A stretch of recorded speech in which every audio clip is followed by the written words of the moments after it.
Assalamualaikum warahmatullahi wabarakatuh. Halo semuanya, apa kabar hari ini? Semoga kita selalu dalam keadaan sehat dan dalam lindungan Allah Subhanahu wa taala.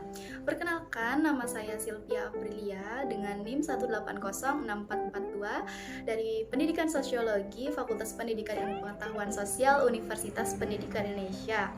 Nah, pada kesempatan kali ini dalam mata kuliah Pendidikan Resolusi Konflik yang diampu oleh yang saya hormati Bapak Profesor Dr. Haji Bunyamin Maftuh MPD MA dan yang saya hormati Ibu Rika Sartika MPD di tempat.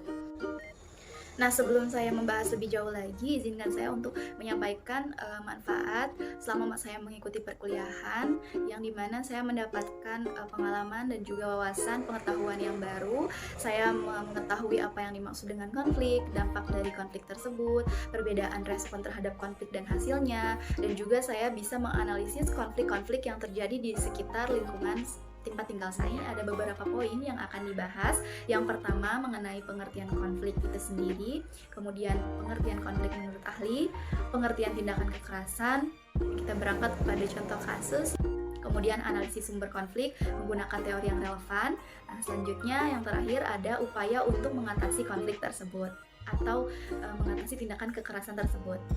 Yang pertama mengenai pengertian dari konflik itu sendiri. Tentu saja teman-teman sudah tidak asing lagi dengan kata konflik, karena tidak dapat dipungkiri bahwa konflik ini memang sangat melekat dalam kehidupan kita sehari-hari. Nah, secara sosiologis, konflik ini berarti suatu proses sosial yang dimana antara dua individu atau kelompok sosial, dimana masing-masing pihak ini berusaha untuk menyingkirkan pihak lain demi mencapai tujuannya dengan cara memberikan perlawanan, yang dimana perlawanan ini disertai dengan ancaman dan juga kekerasan. Konflik ini dilatar belakangi juga oleh adanya perbedaan ciri-ciri yang dibawa oleh individu dalam suatu interaksi, yang dimana perbedaan tersebut dapat meliputi perbedaan dari ciri fisik, dari keyakinan, adat istiadat, pengetahuan, kepandaian, dan lain sebagainya. Konflik dengan kekerasan ini mempunyai hubungan yang erat. Kekerasan ini diawali dengan adanya konflik terlebih dahulu. Sedangkan kekerasan dalam arti sempit merujuk pada tindakan yang berupa serangan, perusakan terhadap diri atau fisik. Maraknya kasus tindakan kekerasan di Indonesia kian meningkat. Nah, salah satunya ini ada penganiayaan siswa di Bone pada bulan Januari 2019, dan juga ada tindakan kekerasan bullying di Uluwu Utara pada bulan April tahun 2019. Ya, selanjutnya analisis sumber konflik antar pelajar menggunakan teori sumber konflik yang relevan.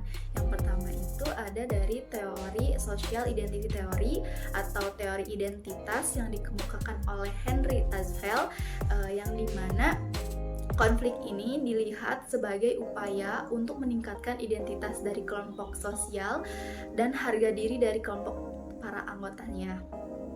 Nah, kemudian Tazfeld juga berpendapat bahwa social identity ini bagian dari konsep diri seseorang yang berasal dari pengetahuan mereka terhadap keanggotaan dalam suatu kelompok sosial, yang bersamaan dengan signifikansi nilai dan emosional dari keanggotaan tersebut. Kemudian selanjutnya ada teori reputation enhancement theory atau teori peningkatan reputasi. Teori ini dikembangkan oleh Emler dan juga Richer. Dalam hal ini, pelajar yang berusaha untuk meningkatkan reputasi mereka di mata para anggota yang lain agar dianggap solid dan juga setia. Kemudian teori selanjutnya ada teori social learning theory atau teori belajar sosial. Nah, teori ini dikembangkan atau dikemukakan oleh Albert Bandura.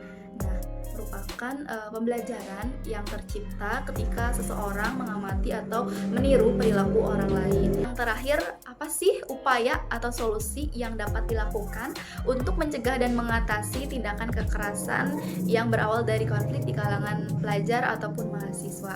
Nah, tindakan yang ditawarkan ini yang pertama tindakan preventif atau tindakan pencegahan dengan cara mempelajari atau menerapkan pola tanpa kekerasan untuk menegakkan kedisiplinan, dan juga mengkampanyekan serta mensosialisasikan betapa pentingnya untuk bertindak atau berperilaku yang baik terhadap orang lain dan peduli terhadap sekitar.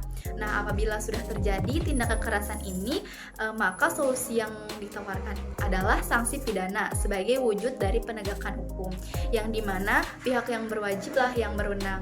Nah, penganiayaan ini sudah diatur dalam KUHP, yang dimana penganiayaan fisik ini atau tindakan pidana penganiayaan ini dalam pasal 351 KUHP.